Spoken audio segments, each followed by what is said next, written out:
Hello friends. Festive season हो और बेसन के लड्डू ना बने तो फेस्टिवल अधूरा सा ही हो जाता है।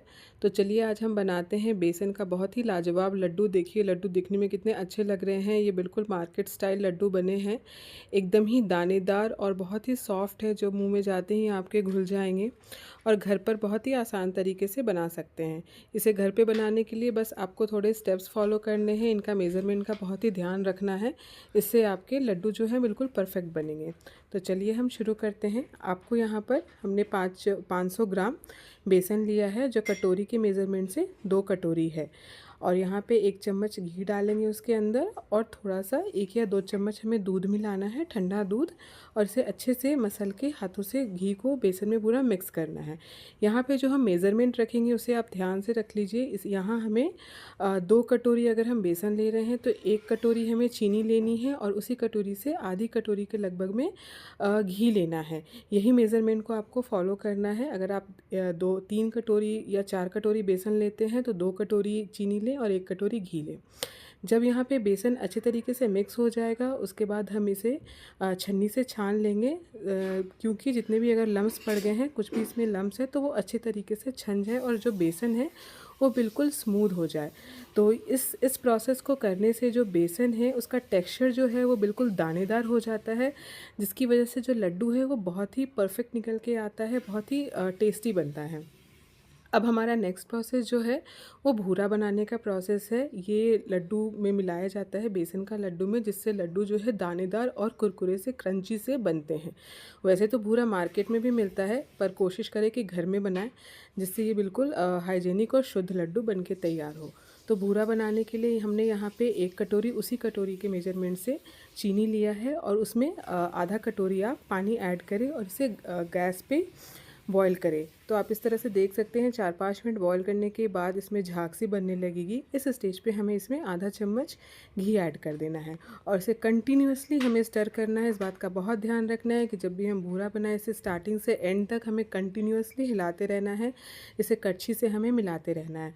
तो आप देख सकते हैं किस तरह से इसका टेक्स्चर चेंज हो जा रहा है। ये जो चीनी का टेक्स्चर है ये बिल्कुल स्नोई सा, या आप कह सकते हैं कॉटन जैसा बन के तैयार हो गया है। इस स्टेज पर हम गैस बंद करेंगे, बट हम इसे मिलाना नहीं बंद करेंगे। इसे हमें लगातार मिलाते रहना है, और यहाँ पे लम्स बनने लगेंगे, गुठलियाँ बनने लगेगी। इसे आप फोड़ते हुए, कलछी की मदद से दबाते हुए इसको मिक्स करते रहें, और इसे लगातार मिलाते रहें ताकि ये जम न जाए।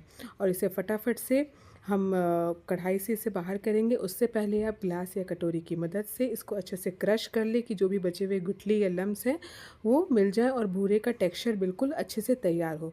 आप इसे थाली में ट्रांसफ़र कर ले और इसे फैला दें ताकि ये जल्दी से रूम टेम्परेचर पे ठंडा हो जाए। तो ये देखिए किस तरीके से भूरे का टेक्सचर निकल के आता है। अब हम यहाँ पर अपना बेसन को भूनेंगे। हमें बेसन को घी में भूनना है। यहाँ पे आधी कटोरी घी हमने डाला है कढ़ाई में, और तैयार किया हुआ बेसन इस पर हम ऐड करेंगे। बेसन को आप धीमी आंच पे भूनें। जब भी हम बेसन फ्राई करते हैं बहुत लो टू मीडियम फ्लेम पर ही फ्राई करें, धीरे धीरे फ्राई करें। बेसन को आप जितना ज़्यादा फ्राई करेंगे, आपके जो लड्डू हैं उतने ही टेस्टी और स्वादिष्ट बन के निकलेंगे, और इनका जो टेक्सचर ही बहुत ही दानेदार आएगा। तो बेसन को भूनने में हमें यहाँ पे बहुत पेशेंस का रखना है, ध्यान रखना है।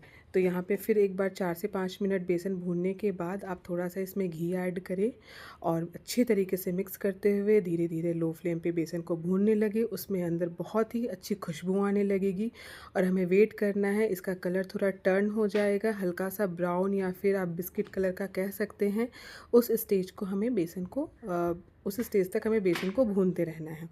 जब बेसन ऑलमोस्ट भून के तैयार हो जाए तो लास्ट में हम 4-5 बूंदे पानी की इसमें छींटे मारेंगे। इस स्टेप का भी एक इम्पॉर्टेंस है। ये छींटे हम इसलिए लगाते हैं ताकि बेसन जो है वो थोड़ा सा फूल जाए, या आप कह सकते हैं फ्लफ़ी हो जाए, जिससे जो लड्डू है वो soft soft mouth melting laddoo बन के तैयार हो। बहुत लोगों की कंप्लेन होती है ना कि लड्डू तो बन जाते हैं, बाइंड हो जाती है, बट वो कड़े हो जाते हैं ठंडे होने के बाद। तो ऐसा करने से नहीं होगा।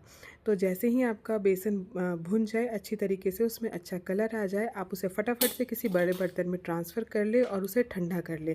क्योंकि बेसन को अगर आप कढ़ाई में छोड़ देंगे तो वो हीट की वजह से और जल सकता है, जिससे इसका स्वाद ख़राब हो सकता है। तो आप बेसन को बड़े बर्तन में ट्रांसफ़र करके रूम टेम्परेचर तक ठंडा कर लें। जब ये ठंडा हो जाए तो इस स्टेज पर हम इलायची पाउडर ऐड करेंगे और यहाँ पे हमने जो भूरा बनाया है वो ऐड करेंगे। इस स्टेज पर आप ड्राई फ्रूट्स भी अपने चॉइस के ऐड कर सकते हैं दरदरे पीस के। तो भूरा और बेसन को आप अच्छी तरीके से यहाँ पे पहले करछी की मदद से मिक्स कर ले, उसके बाद हाथों से मिलाते हुए अच्छे से इसको दोनों चीज़ों को मिक्स कर ले, जिससे कि इसमें एक बाइंडिंग आने लगे। ध्यान रखिए कि यहाँ पे बेसन जो है बिल्कुल रूम टेम्परेचर पर होना चाहिए, ज़्यादा गर्म नहीं होना चाहिए, वरना जो भूरा है चीनी का यहाँ पे वो पानी छोड़ देगा और आपकी लड्डू अच्छे से तैयार नहीं होंगे। तो इस तरीके से आप किसी भी साइज़ के, आपका देखिए बेसन का लड्डू बनके कितने अच्छे तरीके से तैयार हो रहा है। आप जिस भी साइज़ की बनाना चाहते हैं, बड़े या गोल छोटे, उस तरह से बना करके सारे लड्डू तैयार कर लीजिए। यहाँ पर देखिए हमने इतने सारे लड्डू तैयार कर लिए हैं। इसको ड्राई फ्रूट से, काजू से, बादाम से, जैसे भी मर्ज़ी आप इसको डेकोरेट कर सकते हैं और इन्जॉय कर सकते हैं। तो इस तरीके से आप मेज़रमेंट को ध्यान में रखते हुए और थोड़े थोड़े से प्रोसेस को फॉलो करते हुए अगर आप बेसन के लड्डू बनाते हैं तो घर में ही आपके बहुत ही स्वादिष्ट बेसन के लड्डू बन के तैयार हो जाएंगे और गारंटी है कि इसकी सब कोई तारीफ़ करेंगे। सो आप सभी को हैप्पी होली।